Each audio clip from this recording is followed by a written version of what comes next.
एक जंगल में 3 दिनों से लगातार भारी बारिश हो रही थी और पक्षी बारिश से परेशान होकर अपने अपने नारियल के घर में बैठे हुए होते हैं। फिर कुछ समय बाद बारिशें रुक जाती हैं और पक्षी अपने अपने घरों से बाहर निकलकर बैठ जाते हैं। अरे दोस्तों, पिछले 3 दिनों से तेज बारिशों के कारण हमने कुछ नहीं खाया, ना ही हमारे पास अनाज है और अभी बारिश रुक गई है तो हमें अनाज ढूंढने जाना चाहिए, नहीं तो हम लोग भूख से मर जाएंगे। अरे हाँ, तुम सही कह रही हो रानो, हमने 3 दिनों से कुछ नहीं खाया, तो चलो हम सब लोग अनाज ढूंढने जाते हैं। अरे रुको रुको चिड़िया, मेरे पास एक आइडिया है। यही जंगल के पास एक खेत है, उसमें मकई की खेती हुई है। तो चलो दोस्तों, वही मकई चोरी करने जाते हैं और खूब खाएंगे मकई और एक आध दाना घर भी ले जाएंगे। क्या कालू, मकई की खेती तो नहीं। कालू कौवे, हम लोग चोरी करने नहीं जाएंगे क्योंकि चोरी करना पाप है। हम लोग इधर ही ईमानदारी से अपने अपने लिए अनाज ढूंढेंगे और उससे अपना पेट भरेंगे। अरे रानो, तुम नहीं जाना चाहती हो तो मत जाओ, हम तीनों चले जाते हैं और मकई चोरी करेंगे और तुम्हारे लिए भी ले आएंगे। अरे कालू कौवे, ज्यादा लालच करना अच्छी बात नहीं है। क्या पता उन खेतों में कोई पक्षी पकड़ने के लिए जाल बिछाया हो। अरे चिड़िया, बस बस, तुम नहीं जाना चाहती हो तो मत जाओ। मैं तो उस खेतों से कई बार आ चुका हूँ, मुझे तो कुछ नहीं हुआ। तो फिर दोस्तों, चलो हम लोग चलते हैं मकई खाने के लिए। फिर तीनों पक्षी वहाँ से मकई खाने के लिए चले जाते हैं। फिर तीनों पक्षी उड़ते उड़ते उस मकई के खेत में पहुँच गए और उस खेत को देखकर बहुत खुश होते हैं। अरे अरे दोस्तों, देखो देखो कितने सारे मकई हैं। चलो नीचे उतर जाते हैं और मकई खाने का मजा लेते हैं।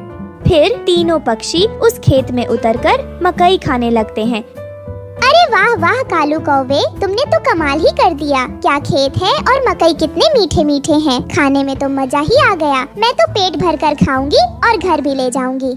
अरे हाँ हाँ लाडो, मैं तो कई बार आ चुका हूँ। जितना मन है उतना खाओ, क्योंकि यहाँ कोई खतरा नहीं है।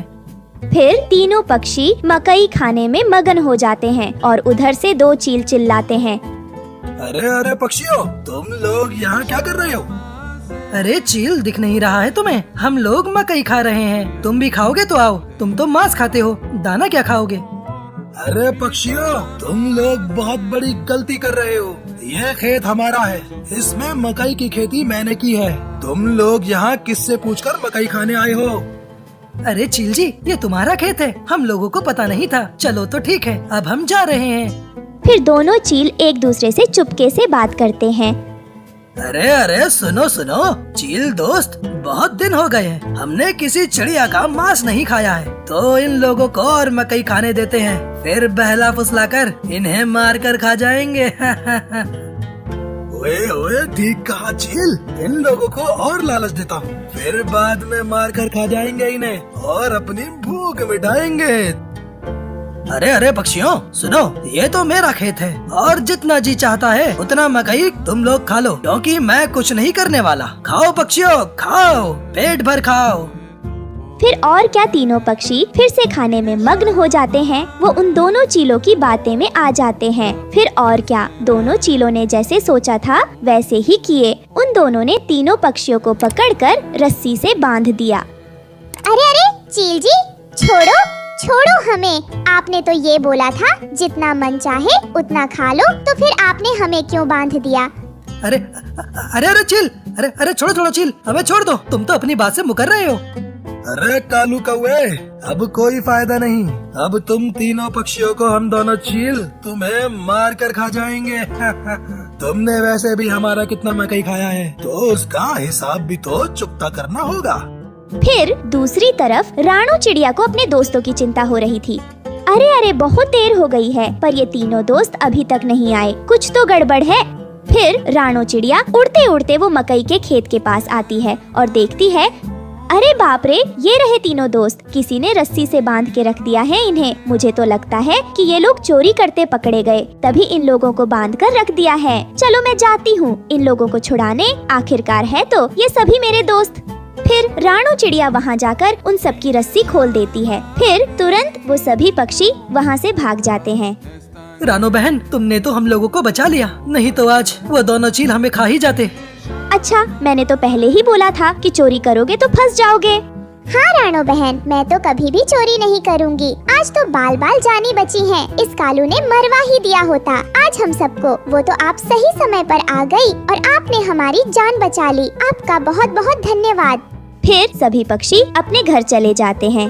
ओह माय गॉड, ये पक्षी कहाँ गए? किसने ये रस्सी खोली? मैं छोड़ूंगा नहीं उनको। एक तो हमारी मकई खाई, ऊपर से भाग गए। फिर दोनों चील अगले दिन उन पक्षियों की तलाश में निकल जाता है। बाप रे, ये चील पहली बार हमारे जंगल में दिख रहे हैं। कहीं ये वो मकई खेत वाले तो नहीं? ये तो बहुत गुस्से में लग रहे हैं।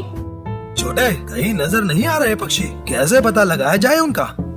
ओए कोई बात नहीं, वो कालू बहुत लालची है, वो दोबारा जरूर आएगा। ऐसे ही कई दिन गुजर जाते हैं। एक दिन कालू पानी पीने गया हुआ था। वही दूर से वो चील दूरबीन से उस पर नजर रखे हुआ था। आ जाएगा जिगा रात में। बेटा कहाँ भागेगा आज? चील भाई, भैया मुझे बख्श दो, मैं अब कभी तुम्हारे खेतों में नहीं जाऊंगा।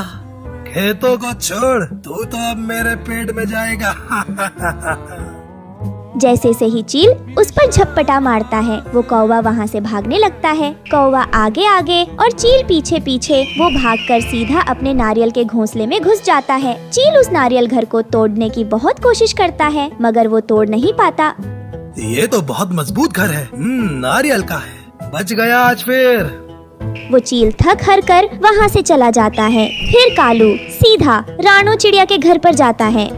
रानो बहन, आज फिर तुमने मेरी जान बचा ली उन जालिम चील से। वो कैसे?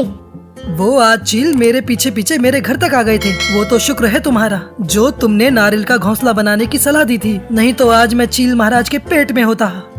इसलिए कालू कहते हैं लालच बुरी बाला है। अब तुम कभी दोबारा जिंदगी में लालच मत करना।